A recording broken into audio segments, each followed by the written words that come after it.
we're getting the news that the Chief of Staff might have summoning Sami Gyamfi, etc. What do you make of the viral video subsequently where we are currently on the subject? Because he also has come out to give an apology on his official social media platforms. Okay. So let me start once again by saying good morning to our cherished viewers. You see, we live in a political environment that had placed a higher, let me say, a higher standard, particularly on appointees of President Mahama. And I can appreciate the reason for this higher standard.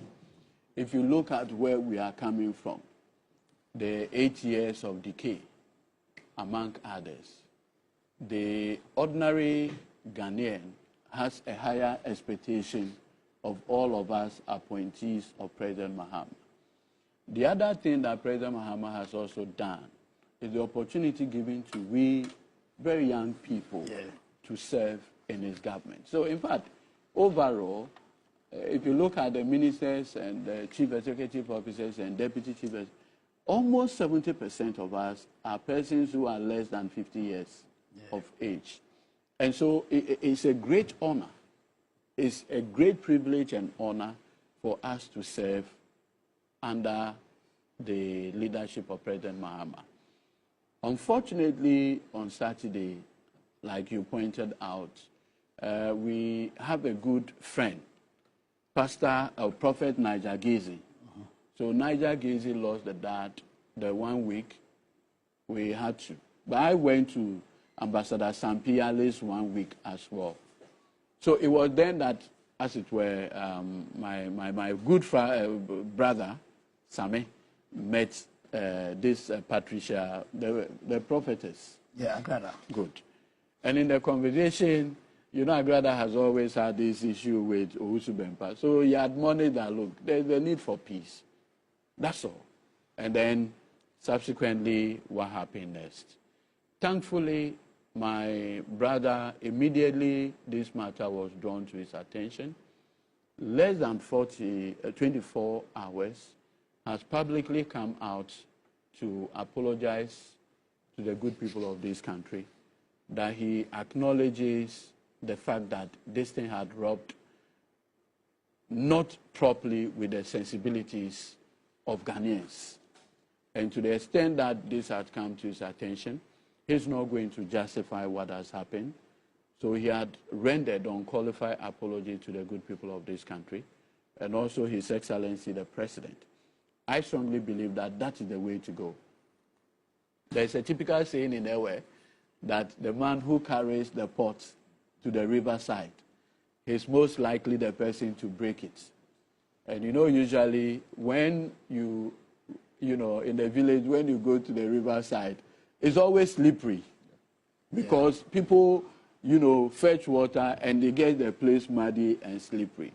I think that the lesson for all of us, including my good self on this platform, is the fact that the standard that will be judged is a very higher standard. And so it requires that we will be sensitive to our environment and the things that happen around us. It's unfortunate it happened. My brother has demonstrated the maturity that is required by apologizing to the good people of this country, and also His Excellency, the President. I'm just reading on CTFM that the Chief of Staff has equally summoned my brother.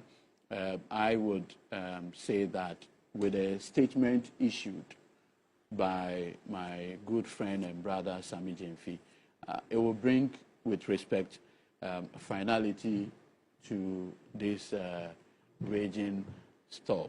It becomes a lesson to all of us. So, I mean, that's based. I have read an online publication by someone, so the Code of Conduct launched by the President, this particular thing, offenses. If you read, in fact, I have taken the Code of Conduct as a Bible. Immediately it came out, I had a copy, like a Bible, in my on my phone, so I can easily be going through it as a guide. Basically, what the Code of Conduct does is that for ministers, deputy ministers, CEOs, deputy CEOs, we have the responsibility on gifts. And usually it's about you receiving. The code is silent on you giving. And from the interaction on the video, it was rather Sammy who offered, because they, you know, so the issue about a violation of the code with respect doesn't arise, because the code is completely silent on the issue of you giving. It's about you receiving. And so I would humbly plead that this morning, on behalf of my good friend, and incidentally I happen to be his lawyer as well, with sackcloth and ashes, we once again apologize for this indiscretion and hope that it will not happen again. As young people, I can only ask that the good people of Ghana will forgive us for this misstep. We will not justify it at all.